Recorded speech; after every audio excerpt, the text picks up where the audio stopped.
ลอตเตอรี่เรื่องนิตีนดำนาต่อគ្នានិយាយអំពីរៀងនាងទេពមច្ឆាតែឥឡូវហ្នឹងមើលនាងទេពមច្ឆាមានពិតទេបងប្អូនកុមារទាំងអស់គាត់ចូលចិត្តទៅលេងកំសាន្តណាដែលទៅហើយ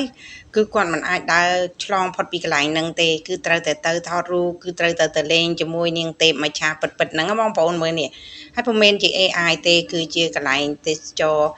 ដែលមានស្រីស្អាតធ្វើជានាងទេពមច្ឆាថាឡើយតែកុមារសូម្បីតែខ្ញុំក៏ចង់មើលដែរមើលទៅគេធ្វើជារៀងមួយនាងហែលនៅក្នុងទឹកមើលចេញទៅគឺស្អាតណាស់បងប្អូនស្រស់ស្អាតមែនទែនកន្លែងហ្នឹងហើយដែលកុមារទាំងគេទាំងខ្ញុំឯងក៏ឃើញទៅចង់ទៅលេងដែរណាបងប្អូនមើលនេះធ្វើកាយវិការតាមពិតជាមនុស្សសោះហ្នឹងហើយតែមើលទៅតាក់ទាញមែនទែនពិតជាតាក់ទាញណាអញ្ចឹងមិនថាឃើញគួរឲ្យស្រឡាញ់ទេមិនថាកុមារទេសូម្បីតែខ្ញុំក៏ឃើញទៅក៏គួរឲ្យស្រឡាញ់ជាប់ចិត្តដែរ